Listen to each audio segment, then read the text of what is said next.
Hello again, this is Shinji. Now I am with Sky, special guest.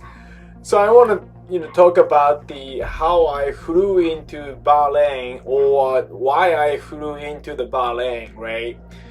So after the Egypt Cairo, I flew into the Hurghada International Airport. That's still the Egypt. And since I don't have any ferry tank, it was only 2 hours flight. Then get the gas, re-establish, then fly towards to the Bahrain. Here's the next leg for the Bahrain leg. So what happened was, original plan was I was planning to fly into the UAE. Two days prior to my departure, UAE came back to us. You know what? You cannot come into the UAE because of COVID. They are going to shutting down the border. Therefore, you need to go different country. I never ever planned for that. So, but the Ahmed was on top of the game as always. So I asked him, so where are we heading? And he said, you know what, we would go to the Bahrain. And I was like, where is the Bahrain? Yeah, so here is the Bahrain next to the Qatar. Very, very small island. But before I'm going to talk about size of the Bahrain, I want to show you one thing. Yeah. So it took 6 hours as soon as I took off from the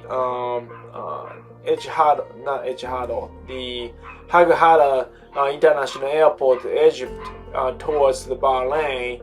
As you can see, this is desert.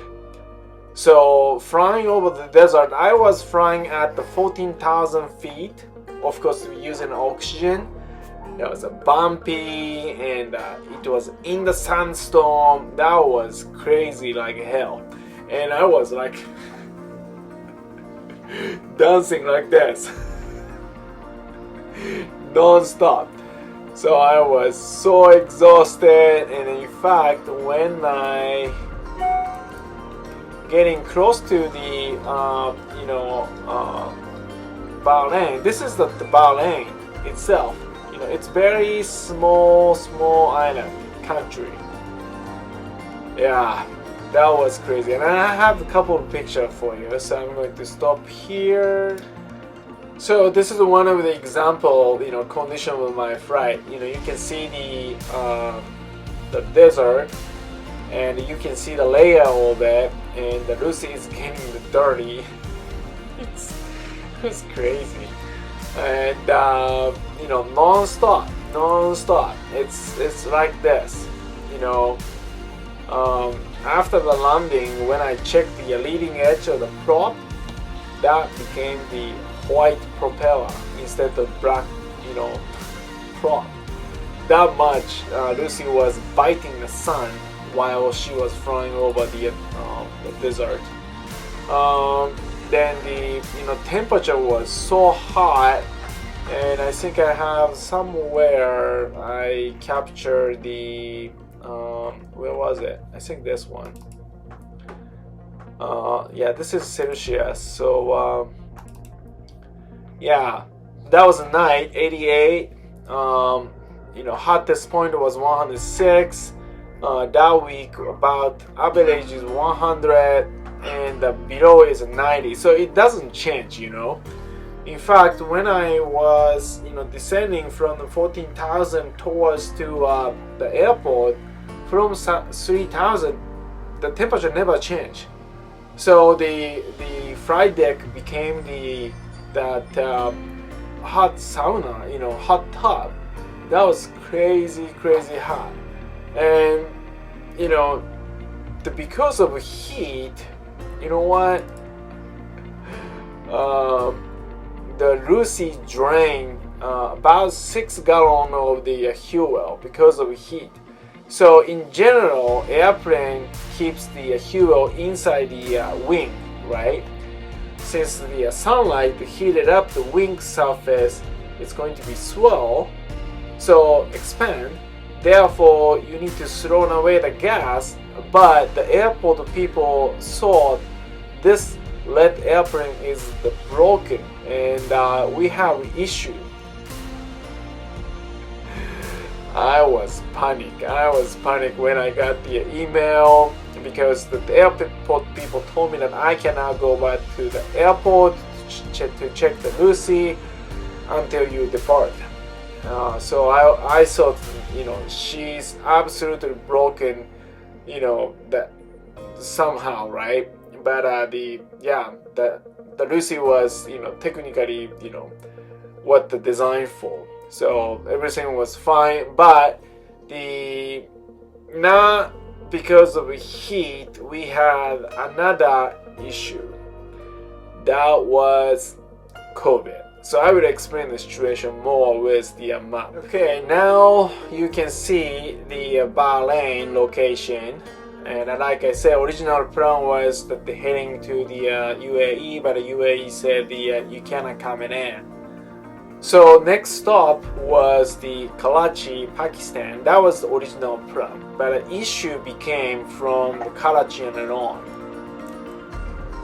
So from Karachi, we are planning to go to India, get the gas, then take off on the same day to Bangladesh, then take a rest, right? Stay there, then Thailand. However, when we about to take off from Karachi, Bangladesh government called to the Ahmed, you cannot come in. Even we had a permit to fly into the Bangladesh that day. So I think that was about 6 hours prior to my departure. They said, you know what, you cannot come in because we're going to shut it down. Oops, right? So now what? What's the option? I had a couple of options, including the kind of crazy idea. Thanks a lot, Ahmed. But so the plan became from Karachi to India, the India to Sri Lanka. But Sri Lanka was asking to wear the PPE, personal protective equipment, not goggle, not face sheet, not on the suits, everything you need to wear it. So I didn't have it, right? So back to the Bahrain. So I started the Google, where is the best place to buy the PPE. Then I went to the one shop. Guess what? They didn't have it. Even homepage saying that they have it. And worst thing was, I was not able to use my cell phone at the shop. Therefore, I went back to the hotel. 30 minutes. Outside temperature was 100. I think it was that day 105 or whatever. That was crazy hot. And then I pretty much the heat knocked me out. So stayed at the hotel to take a rest, a half day, then Google again to get the the PPE. Luckily, Uber driver took me to that shop. Then I gave the I think I gave him $20 or whatever. Just wait for me here. Wait for me. Then I grabbed the PPE. Then luckily that the Uber driver was there. Went back to the hotel. Yeah, prepare for the Sri Lanka flight. Yeah, Bahrain. I'm not sure I want to go back there again. But that was the one of the couple of the crazy story at the Bahrain. I hope you enjoy it.